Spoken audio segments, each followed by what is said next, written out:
Serial prediction பார்க்குறதுக்கு முன்னாடி யாரெல்லாம் நம்ம சேனலுக்கு புதுசாக வந்திருக்கீங்களோ நம்ம சேனலை சப்ஸ்கிரைப் பண்ணிக்கோங்க. விஜய், காவேரி 3 பேரும் சந்தோஷமா சேர்ந்து வாழ்றத பார்க்குறதுக்கு யாரெல்லாம் வெயிட் பண்ணுறீங்களோ இந்த வீடியோவுக்கு ஒரு லைக் போட்டுருங்க. இங்கே விஜய், காவேரி சொன்னதை யோசித்து பார்த்துட்டு இருக்காங்க.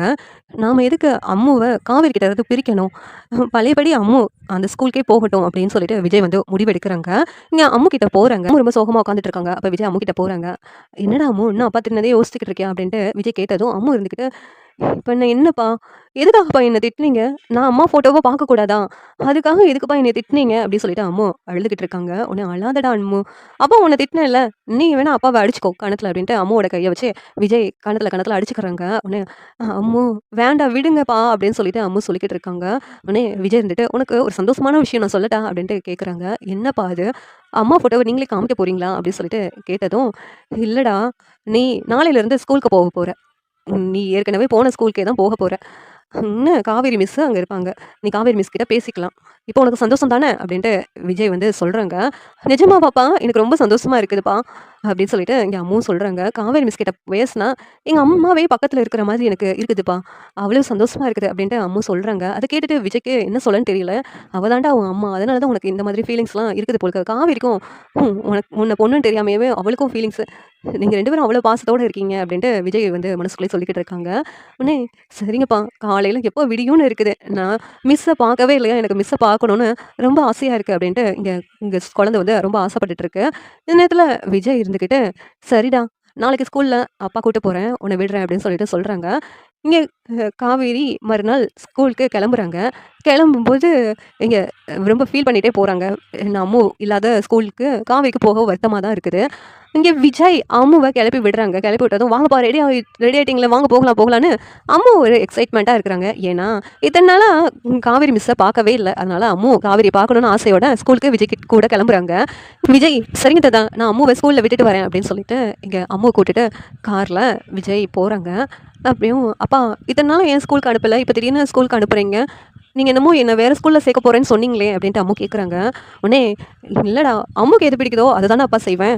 அம்முக்கு தான் வேறு ஸ்கூலுக்கு போக இஷ்டம் இல்லைல்ல, அதனால தான் அப்பா அவனை இந்த ஸ்கூலுக்கே அனுப்பி விட்றேன் அப்படின்னு விஜய் சொல்கிறாங்க. ரொம்ப தேங்க்ஸ்ப்பா அப்படின்ட்டு அம்மு சொல்லிக்கிட்டு இருக்காங்க. இங்கே ஸ்கூலும் வந்துடுது. ஸ்கூல் வந்ததும் இங்கே அம்மு இறங்குறாங்க. விஜய்க்கு பாய் சொல்கிறாங்க. உடனே இங்கே காவேரி வரதுக்கு முன்னாடி நம்ம கிளம்பலாம் அப்படின்னு சொல்லிட்டு விஜய் கிளம்ப போகிறாங்க. அப்போ காவேரியும் வந்துடுறாங்க. வந்ததும் அம்முவை ஸ்கூலுக்கு விடுறதை பார்த்துட்டு இங்கே காவேரி இருந்துக்கிட்டு விஜய் கிட்ட போயிட்டு ரொம்ப தேங்க்ஸ் அப்படிங்கிறாங்க. எதுக்கு தேங்க்ஸ்லாம் அப்படின்ட்டு கேட்கும்போது, இல்லை, அம்முவை ஸ்கூலுக்கு விட்டுருக்கீங்கல்ல, நீங்கள் வேறு ஸ்கூலில் சேர்க்க போகிறேன்னு சொன்னீங்க, திடீர்னு அம்முவை சேர்த்துருவீங்களோன்னு நினச்சேன், ஆனால் அம்முவை மறுபடியும் நம்ம ஸ்கூலுக்கே கூட்டு வந்துருக்கீங்களா, அதுக்காக தான் தேங்க்ஸ் அப்படின்ட்டு இங்கே காவேரி சொல்கிறாங்க. உடனே விஜய், இல்லை, நான் தான் சொன்னது தான், உங்ககிட்ட எனக்கு பேசுறதுக்கு எதுவும் இல்லை மிஸ், நான் கிளம்புறேன் அப்படின்னு சொல்லிட்டு விஜய் வந்து காவேரி அவாய்ட் பண்ணிட்டு கிளம்புறாங்க. ஆனால் காவேரிக்குள்ள ஒரு கேள்வி இருக்குது. அவங்க ஒய்ஃபை அவங்க அவ்வளோ தூரம் நேசிச்சிருக்காங்க, அவங்க இல்லைன்னா வாழ்க்கை இல்லாத மாதிரி ஃபீல் பண்ணி எழுதியிருக்காங்க. ஆனால் எதுக்காக நம்மளை கல்யாணம் பண்ணணும்னு அவர் முடிவெடுத்தாரு அப்படிங்கிற ஒரு கொஸ்டின் மார்க் தான் வந்து காவேரி மனசில் ஓடிக்கிட்டு இருக்குது.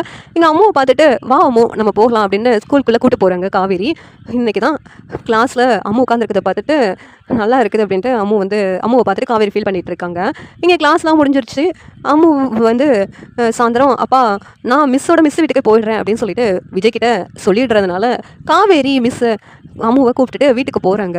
இங்கே வீட்டுக்கு போனதும் காவேரி, அந்த டைரியை படிக்க ரொம்ப இன்ட்ரெஸ்டிங்காக இருக்குதே, அவர் எதுக்காக நம்மளை கல்யாணம் பண்ணிக்கணும்னு நினச்சாரு அப்படிங்கிற ரீசனும் அதில் இருக்கும். அப்போனா அந்த டைரி எப்படியாவது இன்றைக்கி ஃபுல்லாக படிச்சிடணும் அப்படிங்கிற மோட்டிவோட இங்கே காவேரி இருக்கிறாங்க. இன்னொரு பக்கம் அம்முவை வீட்டுக்கு கூட்டு வந்ததுனால இங்கே சாராவுக்கு ரொம்ப சந்தோஷமாக இருக்குது. என்னடி அம்மு மறுபடியும் ஸ்கூலுக்கு வந்துட்டாளா, அம்மு உன்னை பார்க்கவே இல்லை, எப்படா இருக்க அப்படின்னு சொல்லிட்டு சாரதா வந்து கேட்டுட்ருக்காங்க. நல்லா இருக்கேன் பாட்டி, அப்பா என்னை வேறு ஸ்கூலுக்கு அனுப்பணும்னு சொன்னாங்க, ஆனால் திடீர்னு என்ன தெரியல, என்னை இங்கேயே அனுப்பிட்டாங்க அப்படின்னு சொல்லிட்டு அம்மு ரொம்ப சந்தோஷத்தோட சொல்கிறாங்க. ஒன்றும் இங்கே யாழினி கூடயும் அம்மு விளையாண்டுட்டு இருக்காங்க.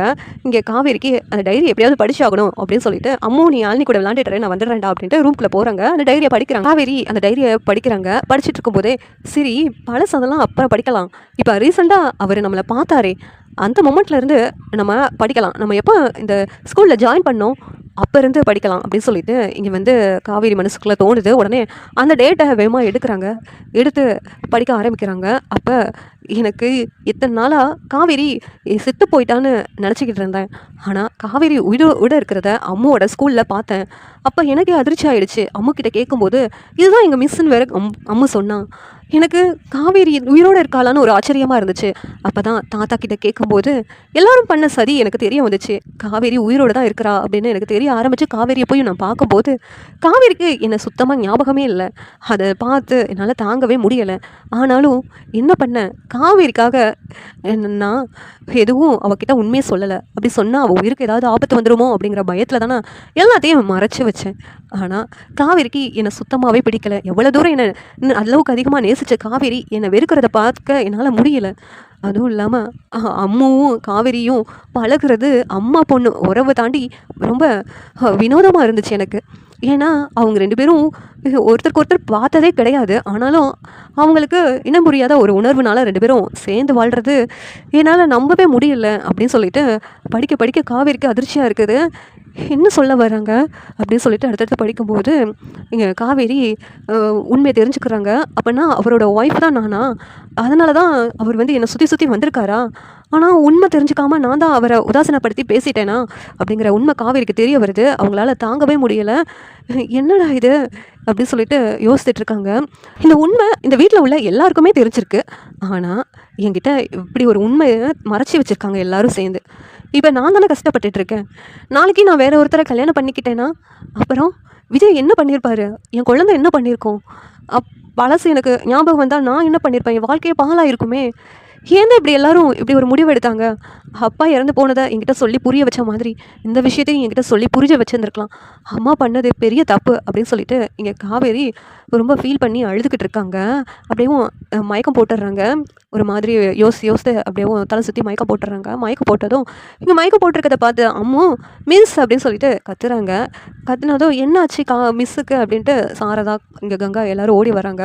அப்போ பார்த்தா காவேரி மயக்கத்தில் இருக்கிறத பார்த்துட்டு காவேரிக்கு என்னாச்சுன்னு தெரியலையே அப்படின்னு சொல்லிட்டு டைரி பக்கத்தில் இருக்கிறத பார்க்குறாங்க. இந்த நேரத்தில் விஜயும் வீட்டுக்கு வர்றாங்க. வீட்டுக்கு வந்ததும் காவேரி மிஸ் மயக்கத்தில் இருக்காங்கப்பா அப்படின்னு அம்மா சொல்கிறாங்க. வேமா ரூம்குள்ளே போகிறாங்க. அங்கே போனால் டைரி கீழே கிடக்குது. இது என்னுடைய டைரியாச்சே அப்படின்னு சொல்லிட்டு இங்கே விஜய் வந்து பார்க்குறாங்க. இதை படிச்சுட்டு தான் காவேரி உண்மையை தெரிஞ்சுக்கிட்டா போலுக்க, அதான் மயக்கத்தில் இருக்கா அப்படின்னு சொன்னதும் இங்கே தண்ணியை தெளிக்கிறாங்க காவேரி முகத்தில். தெளிச்சோடனையும் காவேரி கண்ணை முழிச்சிடுறாங்க. கண்ணை முழிச்சு அழுகுறாங்க. விஜயும் முன்னாடி நிற்கிறத பார்த்துட்டு ஏன் இந்த உண்மையை என்கிட்ட இருந்து மறைச்சிங்க, உங்களை நான் தப்பானவங்களாவே பார்த்துட்டேன்ல, உங்களுடைய ஒய்ஃபு நானும் என்கிட்ட சொல்லியிருக்க வேண்டியதானே, அதனால தான் நீங்கள் என்னை சுற்றி சுற்றி வந்திருக்கீங்கன்னு எனக்கு தெரியாமல் போயிடுச்சுல, உண்மையெல்லாம் ஏன் எல்லோரும் சேர்ந்து மறைச்சி இப்படி ஒரு தப்பை பண்ணிட்டீங்க, எனக்கு துரோகம் பண்ணியிருக்கீங்க அப்படின்ட்டு காவேரி வந்து அழுகுறாங்க. உடனே விஜய் வந்துட்டு நல்லதுக்கு தான் காவேரி நான் மறைச்சேன், நான் உண்மையை சொல்ல போய் என்னுடைய வாழ்க்கையை யோசிச்சு நான் சுயநலமாக முடிவு எடுத்துருக்கக்கூடாதுல்ல, அப்படி உண்மையை சொன்னால் உனக்கு ஏதாவது ஆயிடுச்சுன்னா அதுக்காக தான் காவேரி உங்ககிட்ட சொல்லாமல் மறைச்சிட்டேன் அப்படின்னு சொல்லிட்டு விஜய் சொல்கிறாங்க. உடனே காவேரி விஜயை கட்டிப்பிடிச்சு அழுகுறாங்க.